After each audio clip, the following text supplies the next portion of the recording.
Cricketer. So வந்து போன வீடியோவில் நம்ம வந்து பார்த்துருப்போம் லாஃப்டர் ஷாட்ஸ் அப்புறம் ஸ்டெப்போர்ட் அண்ட் ஹிட் ட்ரைவ் பார்த்துருப்போம். ஸோ இந்த வீடியோவில் வந்து நம்ம வந்து ஒரு கிளாஸையும் இது போகிறோம்.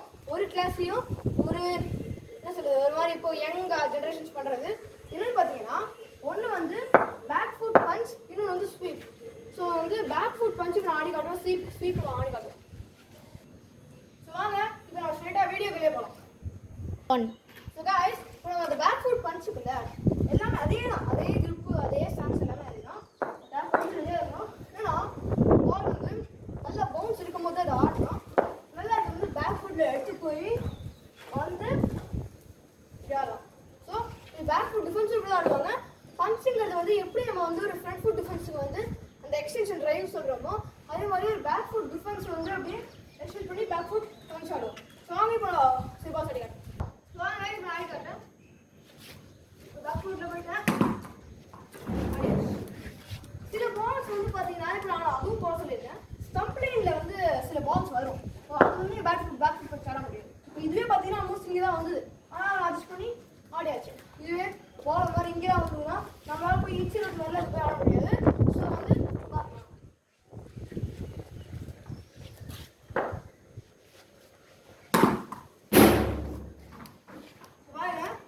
நீங்கள் வந்து நிறையா கிளாஸஸ் கேஎல் ராகுல்லாம் பார்த்தீங்கன்னா இது நல்லா இருக்கும். அதனாலே அதே இந்த பேக் ஃபுட்டில் போய் நல்லா கடிக்கடியில் எடுத்து நல்லா ஆடலாம். இது கொஞ்சம் பவுன்ஸ் இருக்கிறப்போ இதை வந்து ஆடலாம். இதை வந்து சில டாப் விக்கெட்ஸ்லாம் பார்த்தீங்கன்னா பால் வந்து ரொம்ப வந்து என்ன சொல்கிறது ரொம்ப கீழே வரும், ஃப்ரண்ட் ஃபுட்லேயே வரும். ஃப்ரண்ட் ஃபுட்டு போய் ஆட மாதிரி இருக்கும். அப்போல்லாம் இது வந்து ப்ரிஃபரபிளே கிடையாது. ஸோ வந்து இப்போது அதை ஆடுங்க.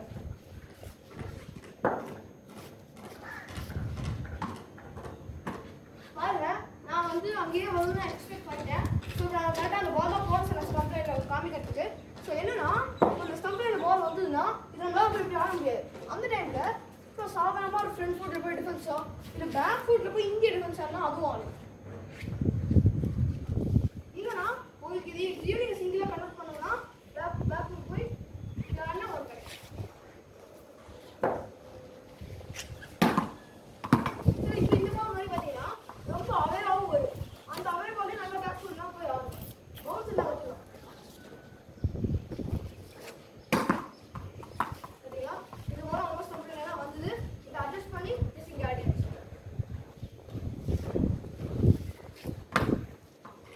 பால் ரொம்ப லோக்கெட்டாக வந்து அதுக்கேற்ற மாதிரி இருந்தேன்னா இந்த பால் அங்கே போய் இப்படி அடிக்க முடியாது. ஸோ பார்த்து கரெக்டாக இருக்காது.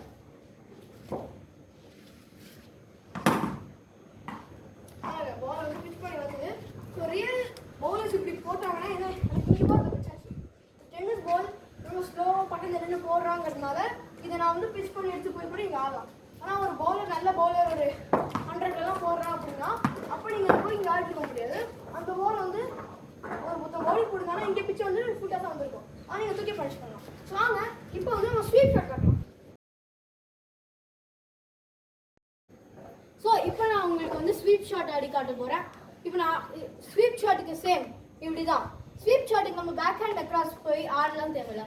ஸ்வீப் ஷாட்டுக்கு வந்து இந்த ரெண்டு டைப்ஸ் இருக்குது. ஸ்லாக் ஸ்வீப்னா ஃபுல்லாக முட்டி போட்டு இப்படி போய் ஆடுறது. அது வந்து நிறைய பேர் ஆட மாட்டாங்க, ஏன்னா கொஞ்சம் லேட் ஆகும் ஆடுறதுக்கு. நிறைய பேர் ப்ரிஃபர் பண்ணுறது நார்மல் ஸ்வீப், இப்படி போய் இப்படி ஆடுறது. நான் உங்களுக்கு ஆடி காட்டுறேன் உடனே. ஸோ வாங்க இப்போ ஸ்வீப் ஆட போகிறான், பார்க்கலாம். இது பாருங்க, நான் எங்கேயோ போடுற பால நான் என்ன பண்ணாலும் நான் ஸ்வீப் ஆட பார்த்தேன். நான் இது மேட்ச்ல எது ரவுண்ட் ஆயிருப்பேன், இதெல்லாம் டாட் பால் ஆயிருப்பேன். இதெல்லாம் கண்டிப்பாக இந்த மிஸ்டேக் பண்ணிடாதீங்க. ஸ்டம்ப் லைன் பால் மட்டும்தான் ஸ்வீப் ஆட பாருங்க. அது வெள்ளம் வந்ததுன்னா ஸ்வீப் ஆடாதீங்க, அதுதான் அட்வைஸ். இதுவும் ஒரு தப்பு தான். பால் வாட்ச் பண்ணாமல் அப்படியே அடிக்கிறேன் நான். இப்போ நான் அடுத்த 3 பால்ஸ் நான் உங்களுக்கு கரெக்டாக அடி காட்டுறேன். நான் ரெடி மேல இருந்து அப்படியே கீழே கொண்டு வரும். நிறைய பேர் என்ன பண்ணுவீங்கன்னா ஸ்வீப் ஷாட்டுக்கு 6 வேணும்னு இப்படி இருந்து இப்படி அடிப்பீங்க, லாஸ்ட் எடுக்க மாட்டேங்குது. ஸ்வீப் ஷாட்டுக்கு வந்து யூஸ்வலி மேல இருந்தால் கீழே அடிக்கணும். இன்னும் 2 பால் காட்டுறேன் நான்.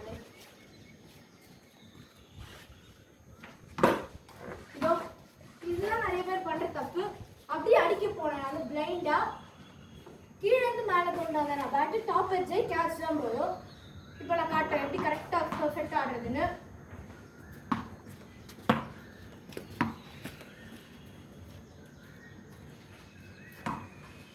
இது யாராச்சுமே பாடிருக்க முடியாது சத்தியமா, ஏன்னா இது பார்க்குற கவர் டிரைவ் பால் இது. பியூட்டிஃபுல்.